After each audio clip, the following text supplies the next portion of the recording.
Hello everyone. This is Suzanne Klaver-Nicole from Police Science Doctor, and today this is about Police Science Snippets number 211.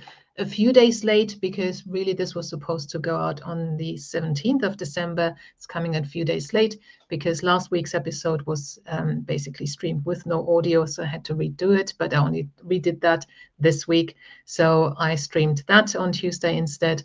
And now I'm recording this and putting it out a few days later. So we're back on track. Hopefully, if next Tuesday I can get number 212 done.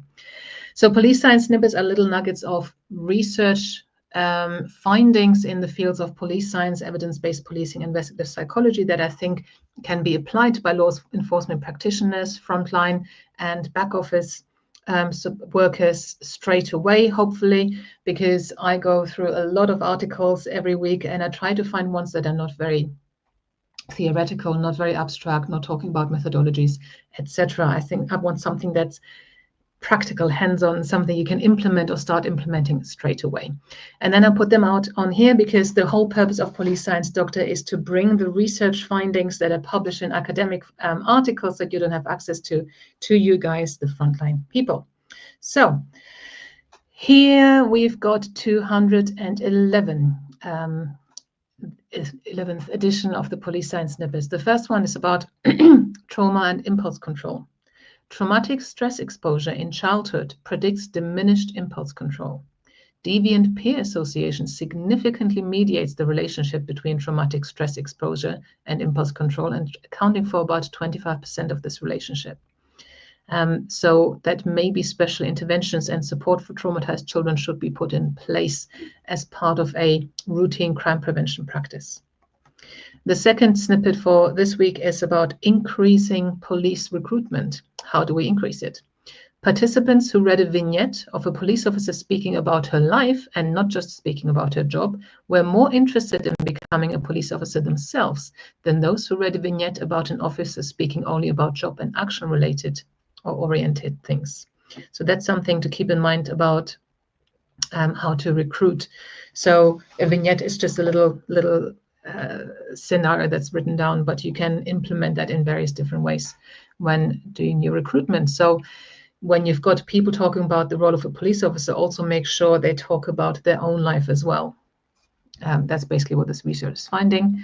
And we know that we need to recruit more police.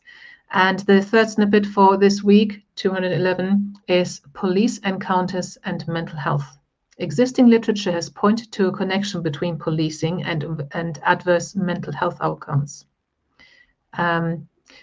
That should mean meeting police encounters, having an encounter with police, and adverse mental health outcomes, but primarily focuses on Black populations within the context of disproportionate police contact and the policing of racially minoritized communities.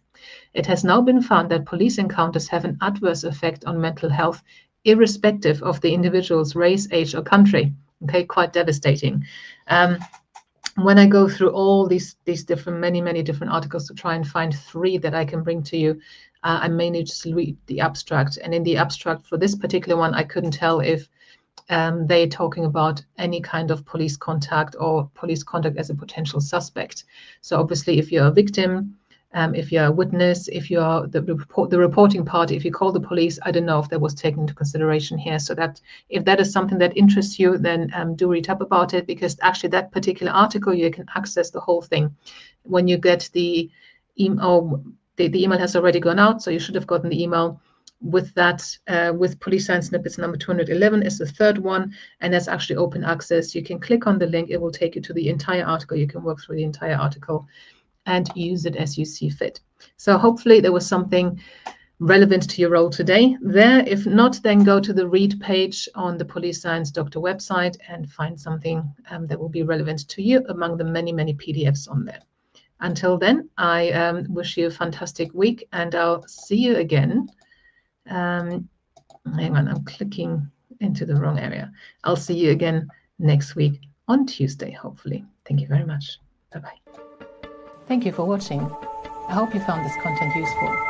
You can get access to each episode's transcript with key learning points, timestamps, and references if you get yourself onto my mailing list. Just go to the main website on policesciencedoctor.com, and on the bottom of each page you will find a sign-up form for notifications of new content. Just enter your first name, your preferred email address, and the type of organization you work for. You will not get any spam. This is just for me to let you know about new content and for you to get access to all the transcripts.